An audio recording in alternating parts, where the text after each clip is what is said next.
রিমঝিম বৃষ্টির সাথে টিনের চালে বৃষ্টি রিমঝিম শব্দ খুব ভালো লাগতেছে।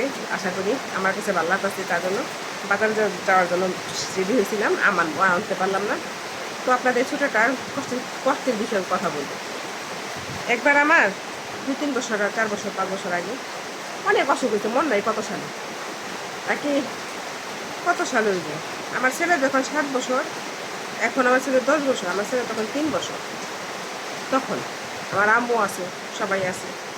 তো আমার খুব অসুখ হয়েছে, বুকে ব্যথা, অনেক ব্যথা বুকে। তো হসপিটালে গেছি একা একাই। আমার তো নিয়ে যাওয়ার মতো কেউ নেই। যাই দেখি রাতে থাকা দেখাইছি, দেখি যার পিত্ত নষ্ট হয়েছে। তো পিত্ত নষ্ট হয়েছে, ফালাই তৈব। তো আমি হসপিটালে ভর্তি হয়েছি। বাসা থেকে টাকা টুকা নিয়ে আমার কাছে বললি নি কেমন একটা, বলছি যে আমি ডাক্তারখানাতে একটু ভর্তি হয়েছি। তো আমার সাইন যে করবো, কেউ অপারেশন করলে সে সাইন করার মানুষটা নাই। পরে হসপিটালে যারা থাকে তারা আবার আমার মামুরে চিনে, তারা আবার ফোন দিছে। ফোন দিয়ে আবার আমাদের ডাক্তার আছে, আমার এক খালু। তো উনি বলছে বাসায় ফোন দেওয়া তো।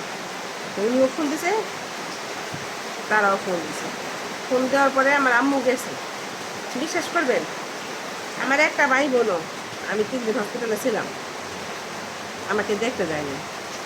ফোন দেওয়া জিজ্ঞাসা করে নাই আমি কেমন আছি। তা আমার এই নিয়ে কোনো কষ্টও নাই, দুঃখও নাই।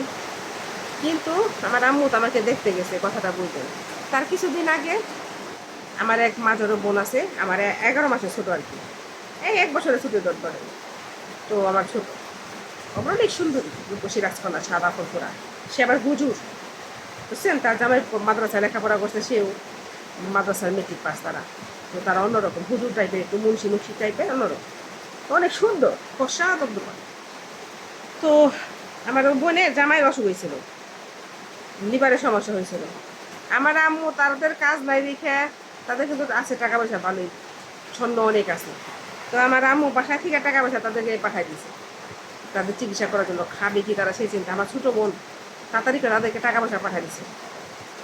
কিন্তু আমি এমন একটা মানুষ, মানুষের এমন দিন গেছে, নাম বলবো না, মানুষের জন্য আমার সমস্ত উল্টা স্বর্ণে দিয়ে তারপরে বিক্রি করে দিচ্ছি তাদের জন্য। হয়তো টাকা মারে, সেটা আমার পরে দিয়ে দিছি, ঠিক আছে।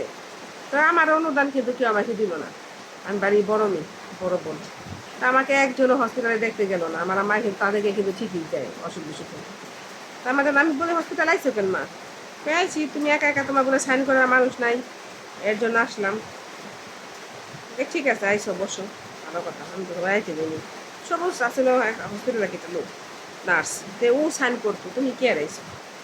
আইলাম, হ্যাঁ লোকের কথা বলা যায়নি, তার জন্য আসছি। পরে মাই সাইন করলে অপারেশন হইল। বিশ্বাস করবেন, আমার সব কিছু নিয়ে প্রায় 1.5 লক্ষ টাকার মতো আমার, আমি যদি না ইনকাম করতাম, আমার যদি তখন ইনকাম সোর্স না থাকতো, আমার তাহলে আমার কি একটা অবস্থা হইতো, আমি কেমনে বাঁচতাম। সম্পত্তি তো আমার আছে, কিন্তু খায় আমার মায় তো বুঝে না যে আমি পামো। মায় বুঝতো কি, হ্যাঁ আমার আব্বার সম্পত্তি, মায় বুঝতো না যে সম্পত্তি ভাগিদার আমিও একটা অংশ পাই, বিরাট বড় অংশ। এটা কিন্তু আমার আম্মু কোনো বুঝেই নেই। এখন আমার ভাইয়ে বুঝে না যে আমি যে বিরাট একটা অংশের মালিক।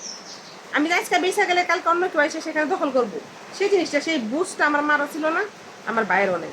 তবে আর বছর আমি 1 বছর দিছি, আর বছর অন্য আমি সমস্ত সম্পত্তি ভাগ করে নিয়ে যাবো, বাস্তবতার দিকে। পরে মনে করে আমার মায়ের হসপিটালে গেছে, আমার 1-1.5 লক্ষ টাকা গেছে। 1.5 লক্ষ টাকার মধ্যে থেকে আমার মা চায় না পয়সা আমার দেয়নি। আমার মা কিন্তু, সে কিন্তু মারা গেছে, আল্লাহ তার বিষ্ণু করুক। মা তো হাতে করে পালছে, পড়াশোনা করাইছে, তাই না?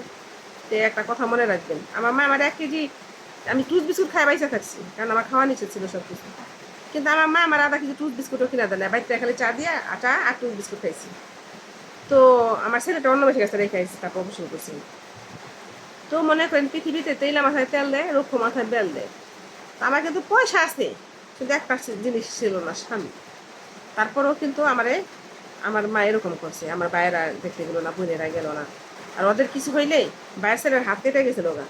75,000 70,000 টাকা, 1 লাখ টাকা ব্যাংকে থেকে উঠাইয়া আমি ঢাকার তমাল সেন্টার মেডিকেলে, তমা সেন্টার ঢাকা, যে শ্যামলীতে, আমি টাকা 1 লাখ টাকা নিয়ে দোষ ব্যাংকে থেকে উঠাইয়া 7-8 মাস পরে সে টাকা আমার ফেরত দেয়। ভাই বলে যে আজকে কিনা খাওয়াই, রাত বেড়া থাকি, তারপরের দিন বাইতে। তো মনে করেন বাস্তব একটা জিনিসই দেখলাম, যে এই পৃথিবীতে কেউ কারো না, বুঝছেন না।